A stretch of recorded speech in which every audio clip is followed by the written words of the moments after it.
That government of the people, by the people, for the people.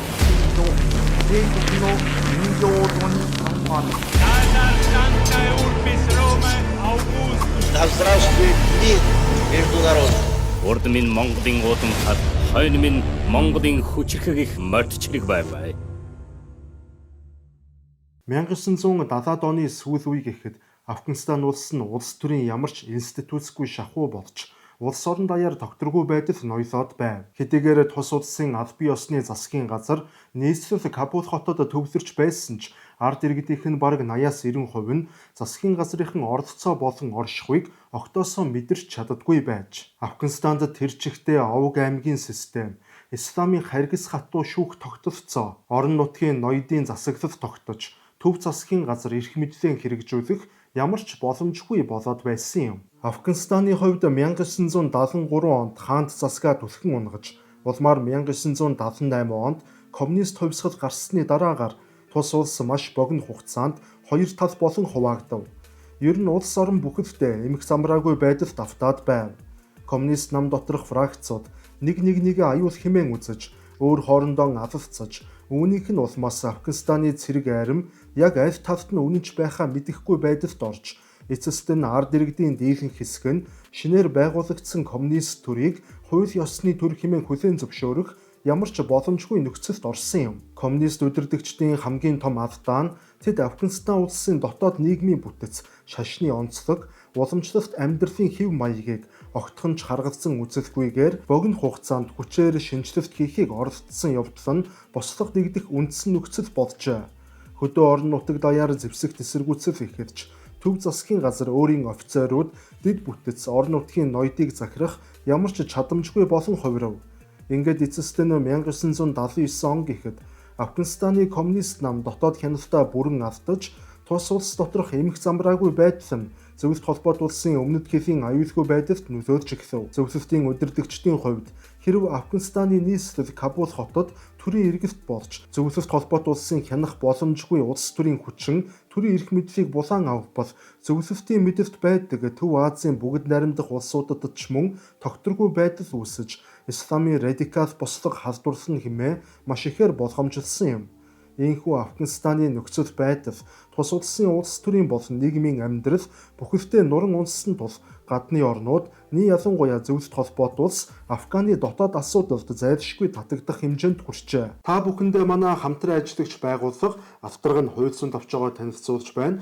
Хэрвээ танд болон таны аж ахуй нэгжид ямар нэгэн байдлаар хууль эрх зүйн зөвлөмж туслалцаа хэрэг болвол авторг нь хууль зүйн товчоонд хандаарай. Дайны өмнөх Афганы улс төр нийгмийн нөхцөл байдал 20 дугаар зууны 2 дугаар хагас гэхэд Афганистан улсын төрийн тогтолцоо маш султай, нийгмийн бүтцэн жигд бус, мөн гадны улсуудын геополитикийн шахалтанд оршсон байдалтай туйлын эмзэг улс байв. 1900-аас 1973 оны хүртэл Афганистаныг яг төвлөрсөн засаглалтай улс байсан гэж үзэхэд нэлээд хэцүү байлаа.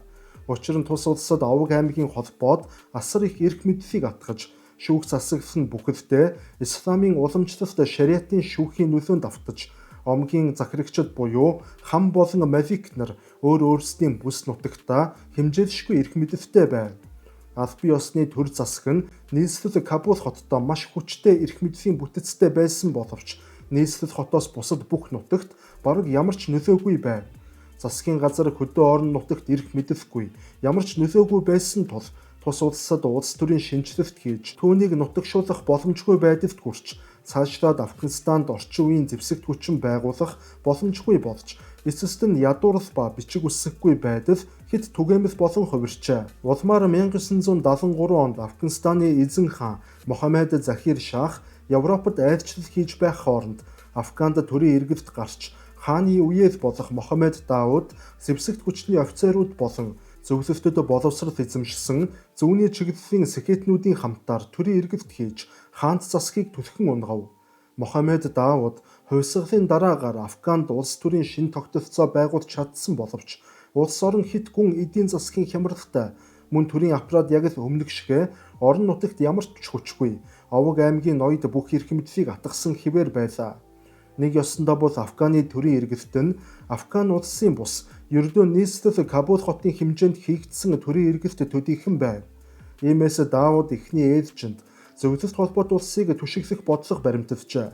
Гэвч тэрээр маш богино хугацааны дотор өөрийн бодлогыг өөрчилж, зөвлөлтөөс зайгаа барьж, оронд нь Америк нэгдсэн улс, Иран, Сауди Араб зэрэг улсуудтай дотносож эхэлжээ. Даавуудын энэхүү бодлогын өөрчлөлт нь зөвлөлтийн засагт огтоосон таалагдаагүй бөгөөд тэд Даавуудад бүрэн итгэл автрав. Тухайн үед Афганы дотоодод Афганы ардын ардчилсан нам хэмээх багахан хэмжээтэй боловч нөлөө ихтэй. Голцоо зөвлөлт холбоот улсад суралцсан офицерууд болон сэхэднүүдээс бүрдсэн нам үйл ажиллагаагаа явуулж байв. Тус нам нь хэдийгээр ардчилсан гэх нэртэй боловч зөвлөлтийн коммунист намтай адил нам байлаа. Гэвч энэ нам нь бас дотооддоо гүн гүнзгий хуваагдaltaй байж. Тухайлбал тус намд Халк болон Парчам хэмээх хоёр фракц байв. Халк гэх фракцын хувьд тэд илүү радикал үзэлтэй, орон нутгийн ард иргэд болон зэвсэгт хүчний дунд арай илүү нөлөөтэй, маш богино хугацаанд нэн даруй Афганд коммунист хувьсгал хийх зорилготой ийм фракц байлаа. Харин Парчам фракцын хувьд голцоо хотын сэхэднүүдээс бүрдэж байсан бөгөөд тэд шинжлэлийг зөөлөн айжуу аргаар хийж зөвлөлт холбоот улстай харилцаагаа тогтвортой авч явах зорилготой байв. Гэтэл 1978 онд Афган улсад Саурийн хувьсгал болов. Уг хувьсгалыг Афганы ардын ардчилсан нам буюу PDPA хийсэн бөгөөд Даавуудын дэглэмийг нуран унгаж түүний оронд Нур Мухаммед Таракигийн удирдсан социалист дэглэм Афган улсад тогтов. Ийхүү коммунист хувьсгал амжилттай болсон тул Афганы шинэ коммунистууд маш богино хугацаанд радикал шинжилтүүдийг хийж эхлэв. Тэд газрын эздээс газрыг нь хүчээр булаан авч хүмүүсийн үр зээлүүдийг бүгдийг нь тэглэж, шашны хатуу хуультай улсад эмэгтэйчүүдийн эрхийг огцом нэмэгдүүлж, мөн эмэгтэйчүүдийг сургуульд албатан сургуулж, шариатын хуулийн дагуу олон зуун жилийн турш хөндөгдөөгүй ирсэн тогтолцоог бүхэлд нь өөрчилж эхэлжээ. Мэдээч хэрэг энэ бүхэн нь коммунист хувьсгалын дараа аливаа улс орнуудад хамгийн ихэнд хийгддэг үйл явц мөн боловч Афган улсад энэ бүхэн тохирсонгүй. Энэ бүх өөрчлөлтүүд нь орон нутгийн иргэд Овг аймгийн нийтлэг амьдралын хэв маягтай шууд зөрчилдөж, улмаар исламын шашны уламжлалт удирдагчдын дургуутсыг хүргэж, улс орон даяар олон зуун жижиг хэмжээний бослогууд дэгдэж эхлэв. Афганы коммунистууд радикал шинжилгээ хийхээр хэд түрэмгийлэн дайрсан бөгөөд үүнтэй зэрэгцээд ард түмний дэмжлэгч тэдэнд байсангүй. Дайн эхлэх болсон гадаад ба дотоод шалтгаанууд. Зөвлөлт Афганы дайн нь гинэт ихэлсэн үйл явц огтоосон биш бөгөөд харин Афганистаны дотоод улс төрийн тогтворгүй байдал, зөвлөлтийн стратегийн айдас, бүс нутгийн исламын хувьсгалууд, Америк нэгдсэн улсын хүйтэн гадаад бодлого зэрэг олон хүчин зүйлийн огцлцлын үр дүн байлаа. 1978 онд Афганд коммунист хувьсгал гарсны дараагаар Афганы зэвсэгт хүчний дунд гүн гүнзгий хуваагдал үүсэж, орон нутгийн засаг захиргаанууд төв засгийн газарт захирагдхан болж, мөн шашны байгууллагууд бүхэлдээ шин дэглэмийг эсэргүүцсэн ийм нөхцөл байдал бүрдэв. Төв засгийн газар Кабулаас өөр ямар ч газарт бодлогоо хэрэгжүүлж чадахгүй байлаа. Яг энэ үед түрүүн хэлсэнчлэн нам доторх фракц хоорондын зөрчил ба хуваагдал улам дамжирч эхлэв. Энэ зөрчлөөс болоод 1979 онд Хафизулла Амин гэгч нөхөр Афганы удирдагч Нур Мухаммед Таракиг хөнөөж төрийн эрх мэдлийг өөрийн гарт төвлөрүүлв. Гэвч Афганы шинэ удирдагчийг зөвлөлт холбоот улсын зүгээс удирдагч байхад тохиромжгүй, хит догшин авиртай, зөвлөлтийн удирдлагад итгэл төрүүлэхгүй удирдагч хэмээн дүгнжээ. Гэтэл яг тухайн үед буюу 1979 онд Иран улсад исламын хувьсгал ялалт байгуулав. Иранд шаахын дэглэм унаж, исламын улс төрийн радикал үзэл бүс нутагт хурдцтай тархаж эхлэв. Исламын радикализм борооны үйл мэт нүүж эхэлсэнд зөвлөлт холбоот улс нь маш ихээр болгоомжилсан юм. Тэд исламын хувьсгал Афганистанд тархахгүй, Афганы дараагаар Төв Азийн бүгд найрамдах улсуудад тархахаас маш ихээр болгоомжилж байлаа. Ираны исламын хувьсгалыг зөвлөлтийн удирдлагууд өөрийн улсын өмнөд хэлийн стратегийн аюул хэмээн үзсэн юм. Үүнтэй зэрэгцээд Афганистаны зүүн урд хөрш болох Пакистан улсын хувьд тэд Афганыг өөрийн нөлөөний бүс хэмээн үздэг байв. Пакистаны хувьд маш тодорхой хоёр чиглэлийг баримталж байлаа. Тэд Афганыг энэтхэгтэй найрсаг бус буюу дайсагнагдсан харилцаатай байлгаж, харин Пакистанд ээлтэй ханддаг ийм төр засагтай болгох, мөн зөвлөлт холбоот улс Афганд тогтвортой коммунист засгийн газар байгуулахаас бүх чадлаараа сэргийлэх ийм хоёр бодлого баримталдаг байв. Энэ ч утгаараа Пакистаны тагнуулын байгууллага болох ISI тухайн үед Афганистаны коммунист засгийн газрын эсрэг бослого гаргаж буй исламын босгочдыг тогтмол санхүү болон зэвсгээр дэмжих болов. Тэгвэл Афганы асуудалд өөр нэгэн бүс нутгийн улс шууд нөлөөлж эхэлсэн нь Сауди Араби байлаа. Сауди Арабын төр засаг Зөвлөлт холбоот улсын нөлөөг зогсоож тэдний хүчийг сарамгжуулахын тулд Афганы доторх исламын радикалууд буюу жихадуудыг мөн дэмжиж эхлэв. Сауди Арабын зүгээс хөрөнгө мөнгө болон суртал ухуулга нууц сүлжээ мөн Арабын улсуудын сайн дурын дайчдаар Афганы жихадуудыг дэмжиж эхэлсэн юм. Харин нөгөө талд Зөвлөлт холбоот улсад маш их айдас байлаа. Ираны исламын хувьсгал Афганд хавтаж цаашлаад Төв Азид дэлгэрхээс эхлээд Афган дахь коммунист засгийн газар унавал тэнд Америкийн нэгдсэн улс аль эсвэл Бүгд найрамдах Хятад ард улс хоёрын аль нэг нь өөрийн байр суурийг өргөжүүлнэ хэмээн болгоомжилж байв. Харин Америкийн нэгдсэн улсын хувьд бодлого нь тун тодорхой. Америкийн засгийн газар Афганы нөхцөл байдлыг зөвлөлтийн эсрэг стратегийн дарамт үзүүлэх боломж хэмээн үзсэн юм. 1979 онд Амин төр барихын өмнө ч ялгаагүй Америкийн нэгдсэн улсын зүгээс босгочдод санхүүжилт болон зэвсэг олгох, бүр бүс нутгийн тэнцвэрийг зөвлөлтийн эсрэг эргүүлэх зорилго бүхий Operation Cyclone гэх төлөвлөгөөг хэрэгжүүлж эхэлсэн байв. Уг төлөвлөгөөний хамгийн гол зорилго нь зөвлөлтийн улаан армийг Афганы нутагт оруулан тэнд олон жил үргэлжилсэн эвэгдлийн дайнд оруулах зорилготой байв. Харин бүгд найрамдах Хятад ард улсын хувьд тухайн үед ард талдаа зөвлөлтийг шахахын төлөө Пакистан болон Америкийн нэгдсэн улстай хамтран Афганы босгочдод зэр зэвсэг нийлүүлэх замаар шууд Зөвлөлт холбоот улсын эсрэг ажиллаж эхэлжээ. Энэ мэтээр тухайн цаг үед бүс нутаг болон олон улсын зүгээс маш их нөлөө болон дарамт гээд олон үйл явцуудын огтлолцол Афганыг нөмөрсөн юм. Харин Зөвлөлт холбоот улсын хувьд юуны өмнө Афганы шинэ удирдагч Хафизулла Аминид огт итгэхгүй байлаа. Түүнийг Америкийн нэгдсэн улстай холбоо тогтоох магадaltaй гэж сэжигдэж байна. Үүнээс гадна Амины хэд төрөмгий байсан тул түүний үйлдэлсэн хүчирхийллүүд нь Афганы нутагт илүү том босолгуудыг өдөөж цаашлаад дотоод хяналт, айран болон нам дах хяналтан алдаж буйг анзаарсан байна. Нэг ёсондоо бол Афганы коммунист төрийг барьж буй Амины гэгч нөхөр Афганы коммунист дэглэмийг өөрийн гараар булширч магадгүй нөхцөл байдал үүсчээ. Иймээс Афганы коммунист дэглэмийг хамгаалахын тулд Аминыг зайлуулж Зөвлөлт холбоот улс хөндлөнгөөс зайлшгүй оролцох ёстой хэмээн үзв. Ингээд 1979 оны 12 дугаар сард Зөвлөлт холбоот улсын тусгай ажиллагаа явуулан Аминыг устгаж Парчам фракцийн Бабрак Кармалыг засгийн тэргүүнээр сонгов.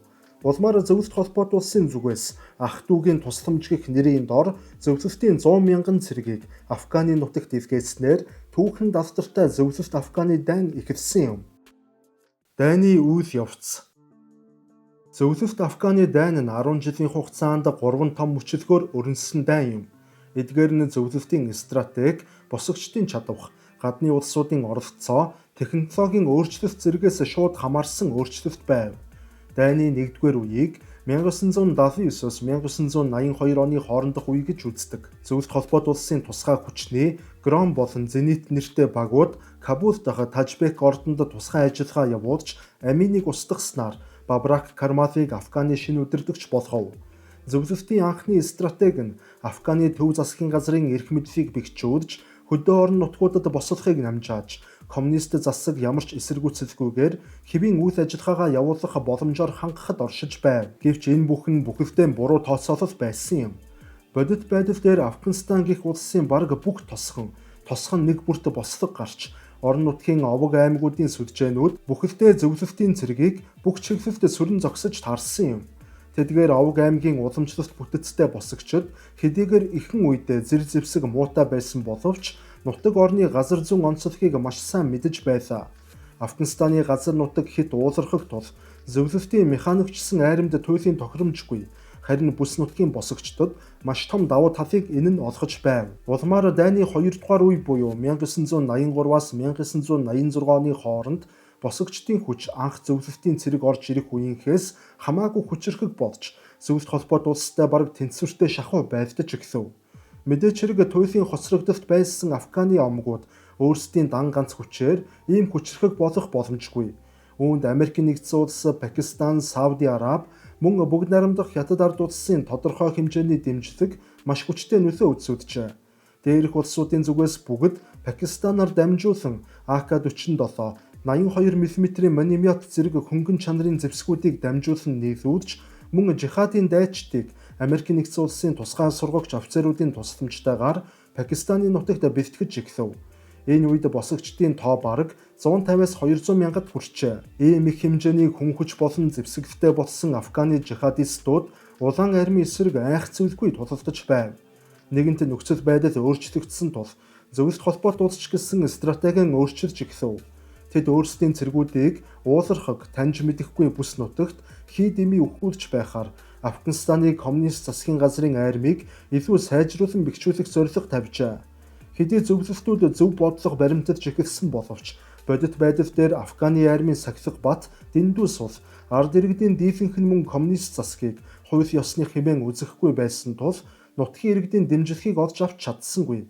Бүр цэрэг дэлсэх хүний тооч хангалтгүй байлаа. Харин нөгөө талд жихадууд уулын суваг болон нарийн гармыг ашиглан партизаны аргаар дайтаж эхэлжээ. Тэд засгийн газрын хяналтанд байдаг хотуудыг гаднаас нь бүслэх замаар хангамжийг нь тасалдуулж мөн зам болон төмөр замуудыг дэлбэрж байв. Ингээд эцэст нь зөвлөлт холбоот улсын айрам Афганы томоохон хотуудыг өөрийн хяналтанд оруулж чадсан боловч хотоос гаднах хөдөө орон нутгийг яаж хичээгээд хянаж чадахгүй байдалд оржээ. Энэ бүхний дараа харин дайны 3 дугаар үед тохиолсон юм. 1986 онд Америкийн нэгдсэн улсаас FIM-92 Stinger хэмээх гайхамшигтай зэвсгийг жихадуудад нийлүүлв. Жихадуудад тэдгээр зэвсгүүдийг ашиглан зөвлөлтийн Ми-24 нисдэг тэрэг, тээврийн онгоц, тагнуулын онгоцнуудыг нүд ирмэх зуурт устгаж чаддаг болов. Дайны эхэн болон дунд үеийн турш зөвлөлтүүд агаарт даван гарч ирсэн ч Америкийн нэгдсэн улсын Stinger-ийн үр дүнд тэд агаарын давангаа байдлаа бүрэн авчжээ. Нэг ёсондоо бол зөвлөлт холбоот улс энэ дайнд ялах боломжгүй болсноо ойлгож эхлэв. Улмаар 1986 онд зөвлөлт холбоот улсын удирдагч Михаил Горбачев Афганистан бол цус сорогч шарах хэмээн хэлснээр тэрээр Афганы дайныг зогсоох бодлого баримтарж эхэлсэн нь дэлхийн нийтэд тодорхой болов. Гэхдээ Афганыг бас шууд хаяад өгчихөөгүй юм. Зөвлөлтийн зүгээс эцсийн арга ашиглаж Афган даяар үндэсний эвлэрлэлийн хөтөлбөр хэмээх хөтөлбөр боловсруулсан ч амжилт олж чадсангүй. Иймээс коммунист үзэл сурталаасаа ухралт хийж Афганы коммунист засгийн газрын үндсэн хуулинд исламын шашны элементүүдийг оруулах өөрчлөлтийг хийжээ. Гэсэн ч энэ нь босгогчдыг зогсоосонгүй. Эцэст нь дахин нэг удаа Афганы үндсэн армийн хүчийг нэмэгдүүлэх оролдлого хийсэн ч бас л бүтэлгүйтэв. Энэ бүх бүтэлгүйтэл нь эцсийн эцэст авилгал болон коммунист намын дотоод фракцуудын зөрчил эдийн засгийн хямрал зэрэгээс үүдэлтэй байлаа. Ийхүү зөвлөлт холбоот улс ямар ч үр дүнд хүрээгүй байж байгаад 1988 оны Женевийн хэлэлцээрт оролцов. Уг хэлэлцээрт зөвлөлт холбоот улс, Афганы коммунист засаг, Америкийн нэгдсэн улс, Пакистан зэрэг 4 улс оролцов.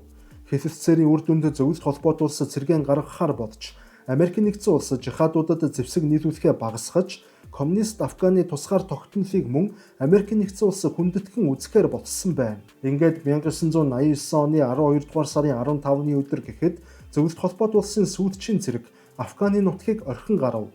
Энд харагдажгүй зураг нь генерал Борис Громов Амударья гүүрээр Афганы нутгийг орхин гарч буй түүхэн мөчийг тэмдэглэжээ. Ийхүү хэдийгээр зөвлөлт холбоот улсын цэрэг Афганы нутгаас гарсан боловч Афганы дотоодод иргэний дайн дууссангүй.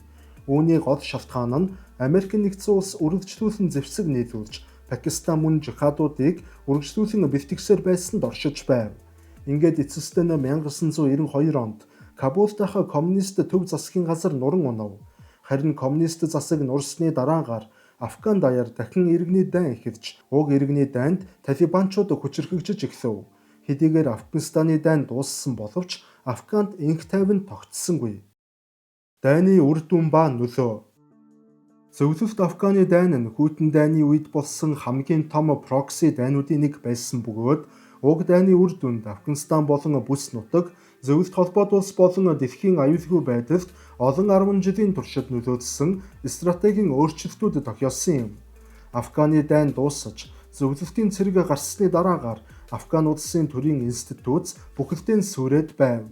Төв засгийн газар цор ганц Кабул хотыг л хянаж байсан бөгөөд түүний айрам туйлын сул дорой байлаа.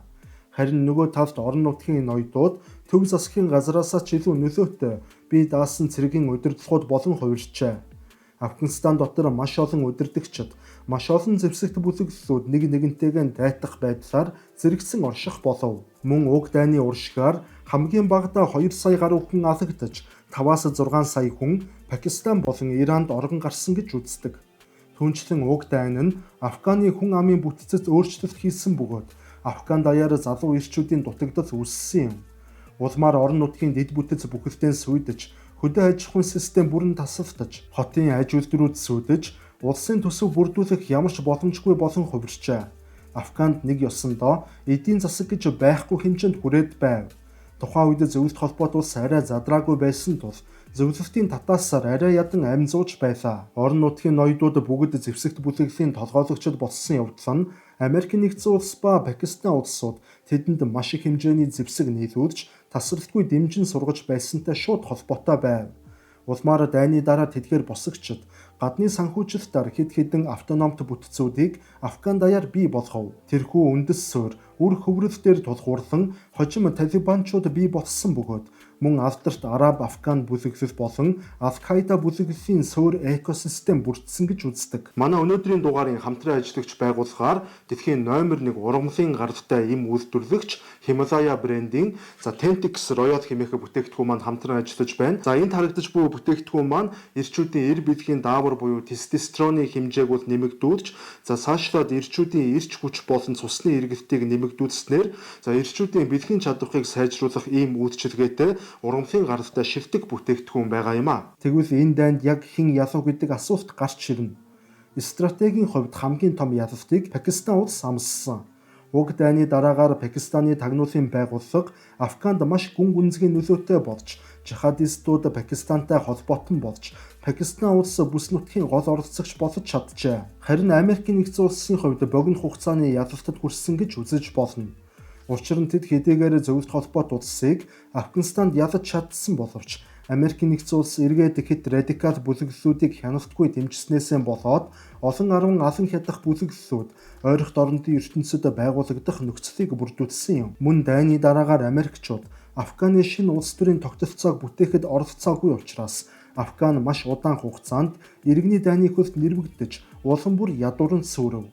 Бүр цааш нь ярих юм бол энэ бүхэн эцэстээ 2001 оны 9-р сарын 11-ний өдрийн террорист халдварлахын шалтгаан болсон гэж дүгнэж болно. Нэг ёсондоо исламын террористуудыг Америк нэгдсэн улс өөрсдөө үлгэдэн боожулжээ. Харин дайны хамгийн том ялагдагч нь мэдээж хэрэг зөвлөлт холбоот улс байв. Афганы дайн нь зөвлөлт холбоот улсад асар их санхүүгийн дарамтыг учруулж, зэвсгийн үйлдвэрлэл, логистикийн зардлын хязгааргүй өсөлтийг бий болгож, эцэстээ нь зөвлөлтийн төр засаг, дотоод нийгмээ иргэдийнхэн амжиргаа, эдийн засгаа золиослоход хүрсэн юм. Уг дайнд зөвлөлт холбоот улс ядч чадахгүй байсан учраас зөвлөлтийн ард түмний төр засагтаа итгэл суларч, коммунист үзэл сурталын ялагдашгүй хэмээх урай бол ердөөснийг урай гэдгийг бүх нийтэд ойлгуулж, ард түмний дунд асар их эргэлзээ бий болов. Мөн зөвлөлтийн цэрэг офицерууд олон мянгаар шархтсан тул бие мах бод болон сэтгэл зүйн хувьд зөвлөлтийн нийгэм даяар маш хүнд дарамтыг үүсгэжээ. Эцэст Афганы дайн нь зөвлөлт холбоот улсын задралын хамгийн том түлхэц болсон юм. 1991 онд интернационалист үзэл санаа дуусгар болж зөвлөлт холбоот улс задрав. Тэгвэл энэхүү дайны өөр нэгэн том ялагдагч нь мэдээж хэрэг Афганистаны ард түмэн гэж хэлж болно. Сүүлийн 40 жилийн турш тасралтгүйгээр тус улсад тогтворгүй байдал ноёлж байна. 1989-өөс 92 оны коммунист засгийн уналт, 1994-өөс 1996 оны Талибаны хүчирхэгжилт, 2001 оны Америк нэгдсэн улсын цэргийн тусгай ажиллагаа, улмаар 2021 оноос Талибанчууд дахин Афганистаныг удирдаж эхлээд байна. Эцэст энэ дайн бол хүйтэн дайны хамгийн үнэтэй, хамгийн том сургамж байсан нь үнэн боловч бодит байдал дээр зөвлөлт Афганистанаар тогтохгүй бүр дэлхий дахин бүхэлдээ шахуу энэ дайны үр төлөөсийг амссан юм. Магадгүй өнөөдрийг хүртэл үр төлөөсийг нь төлсөөр байж ч болох юм. Ийхүү манай сувгийн зүгээс бэлтгэсэн өнөөдрийн дугаар энд хүрээд өндөрлөж байна. Та бүхэнд таалагдсан гэдэгт найдаж байна. Дараагийн дугаараар дахин уулзтлаа түр баярлалаа.